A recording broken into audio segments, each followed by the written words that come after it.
18/7 પહેલું આંદોલન ગાંધીનગરની અંદર થયેલું હતું. સેક્ટર 27 ની અંદર પૂરેલા હતા અમે 250 લોકો ત્યારે ઉમેદવાર હતા. ત્યારથી લઈને આજે 7 મહિનાથી સતત આંદોલન કરીને હું થાકી ગયો છું.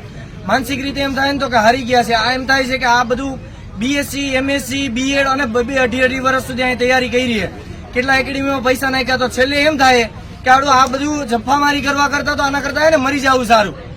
નહીં મરાતું કે નહીં જીવાતું. સરકારને પોતાની સીટો બધી આવી જાય છે તો એટલી તો એને એટલીસ્ટ ખબર પડવી જોઈએ કે ઉમેદવાર દર વખતે આવે. પોતાનું સુરક્ષા ખાતું હોય તો 12,000 ની ભરતી કરી અને આજે 1.5 વર્ષ થયું. તાલીમ પૂરી થઈ તો નવી જાહેરાત કરે હર્ષ સંઘવી સાહેબ કે અમે ફરીથી 12,000 ની ભરતી કરીશું. પોતાનું સુરક્ષા ખાતું તો મજબૂત, બાકી બધું ભાડમાં જાય. તો મારે 2 હાથ જોડીને નમ્ર વિનંતી છે કે આ તો તમે ભરતી કરો. તમને કોઈ શિક્ષણ ખાતામાં રસ ન હોય તો અમને ચોખ્ખી ના પાડી દો કે ભાઈ ભરતી નહીં કરીએ.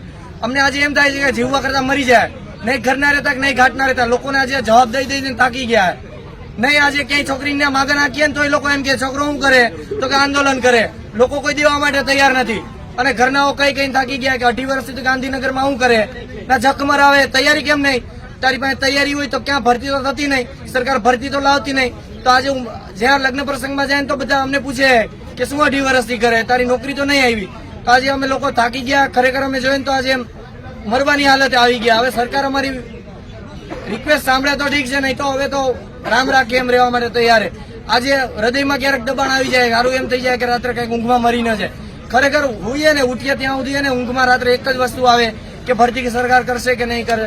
લાખો કરોડો રૂપિયામાં ખર્ચી નાખે બધા ઉમેદવાર, પણ સરકારને કઈ પડી નથી. જાય તો ક્યાં જાય, કોઈ વાત સાંભળવા તૈયાર નથી.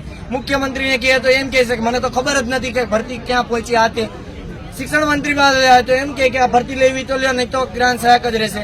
સચિવ પાસે જાય તો એવું કહે છે કે મારી પોલિસીમાં કોઈ બદલાવ નહીં આવે. નિયામક સાહેબને કહેવા જાય તો એમ કહે છે કે ભરતી આવશે, પેન્ડિંગમાં છે, હમણાં આવશે.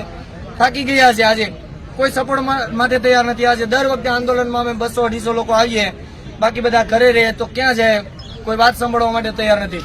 સરકાર સાંભળે તો ઠીક છે, નહીં તો અત્યારે વિદ્યાર્થીઓ જે હૃદય રોગના હુમલાથી મરી જાય ને એ આવી રીતે ભણીને મરી જાય. કોઈને બીપી નથી હોતું પણ આવી રીતે ભણીને મરી જાય. છોકરો ગાંડો થઈ જાય. આજે ગાંડા થઈ ગયા બધા. પાછળ તમે જો ને બધા ગાંડા થઈ ગયા. આ તો અંદરનો એક રામ જીવે ને એટલે અહીંયા આવે દર વખતે.